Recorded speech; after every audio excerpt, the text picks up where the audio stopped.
Hello guys, जय श्री श्याम। कैसे हैं आप सभी? उम्मीद करती हूँ आप सभी बिल्कुल ठीक होंगे। तो मुझे जाना था आर्मी हॉस्पिटल मम्मी के लिए रेफर लेने के लिए, क्योंकि मुझे मम्मी को दिखाना था ओपीडी में, जो कि 6 महीने से ऊपर हो चुका है। मुझे मम्मी को ओपीडी में दिखाना था, तो इस बार मैंने सोचा क्यों ना मैं रेफर पहले ही जाके लेकर आ जाऊँ ओपीडी में दिखाने के लिए। क्योंकि हर बार तो रेफर हम उसी दिन ले लेते थे, लेकिन अब अंशी बड़ी होने लगी है, वो बहुत ज़्यादा शरारती भी हो गई है, वो बिल्कुल भी मम्मी के पास नहीं रुकती है, मस्ती करती रहती है।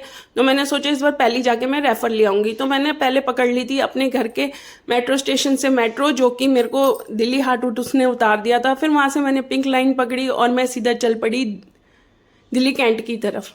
मेरे लिए लकली ये अच्छा ये हो गया था कि मेट्रो में इस बार मुझे बैठने की सीट मिल गई थी, नहीं तो इस टाइम पे तो इतना ज़्यादा रश रहता है कि बिल्कुल भी बैठने की सीट नहीं मिलती। और मैं जब भी दिल्ली कैंट के लिए बाय मेट्रो से जाती हूँ, मैं हमेशा कन्फ्यूज़न हो जाती हूँ, क्योंकि मुझे यही नहीं पता चलता कि कौन सी मेट्रो दिल्ली कैंट होके जाती है। क्योंकि जो रेगुलर आते रहते हैं उन्हें पता रहता है, लेकिन जो कभी कभी आते हैं उनको नहीं पता रहता।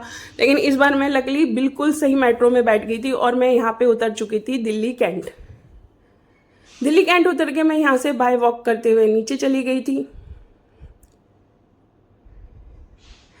नीचे जाते ही मुझे पकड़नी थी यहाँ से रिक्शा, जो कि मुझे अंदर उतारती ECGS पैनल पे, जहाँ से मुझे रेफर लेना था। लेकिन यहाँ पे ये भी हो चुका है कि रिक्शा वाले इतनी आसानी से मिलते नहीं है। कहने लगे 40 रुपीज़ लूंगा, मैंने कहा भाई 20 रुपीज़ लगते हैं। तो कहने लगे अगर और सवारी मिली तो 20 रुपीज़, नहीं तो 40 रुपीज़ आपको देने होंगे। लेकिन मेरी किस्मत इतनी खराब थी, मुझे 40 रुपीज़ ही पे करने पड़े। खैर, फिर मैं यहाँ से उतर के चल पड़ी थी अंदर की तरफ। मेरे को यहाँ से लेनी थी स्लिप डॉक्टर से मिलने के लिए। जैसे मैं अंदर पहुंची, लंच टाइम हो चुका था, तो यहाँ पे मुझे थोड़ी देर बैठना पड़ा था, क्योंकि मैं आफ्टरनून में पहुंची थी। इतना तो मुझे पता था कि 3 बजे तक मुझे रेफर मिल सकता है, उसके बाद नहीं मिल सकता। खैर, मेरा नंबर आ चुका था, मैंने यहाँ से स्लिप ले ली थी। स्लिप लेके चल पड़ी थी मैं सीधा डॉक्टर के पास। यहाँ पे मैं डॉक्टर के पास गई, मेरा तो टर्न था ही, लेकिन मेरे साथ साथ एक भैया और घुस गए थे। उनका नंबर हो चुका था, लेकिन उनको दूसरे डॉक्टर के लिए भी रेफर किया था, तो उन्होंने उसी स्लिप से ही दूसरे डॉक्टर के लिए भी रेफर साथ साथ लिया था। डॉक्टर कंफ्यूज हो गई थी कि किसके लिए लेना है, तो फिर मैंने उनको मम्मी का नाम बताया। उन्होंने मम्मी के लिए पहले रेफर दे दिया था, क्योंकि टर्न मेरा था, इसलिए उनको वेट करना पड़ा था। फिर यहाँ से उन्होंने बात हो गई थी।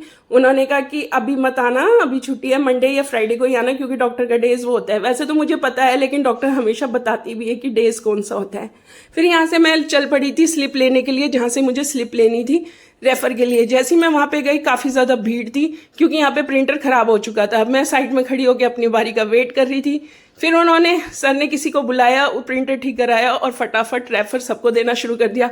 उन्होंने मुझे देख लिया था काफी देर से खड़ी हुई है, तो उन्होंने मुझे भी दे दिया था। और यहाँ से लेके मैं चल पड़ी थी घर के लिए। वीडियो पसंद आए तो प्लीज लाइक कीजिए, शेयर कीजिए, सब्सक्राइब कीजिए। मिलते हैं नेक्स्ट वीडियो में, तब तक के लिए जय शनिदेव।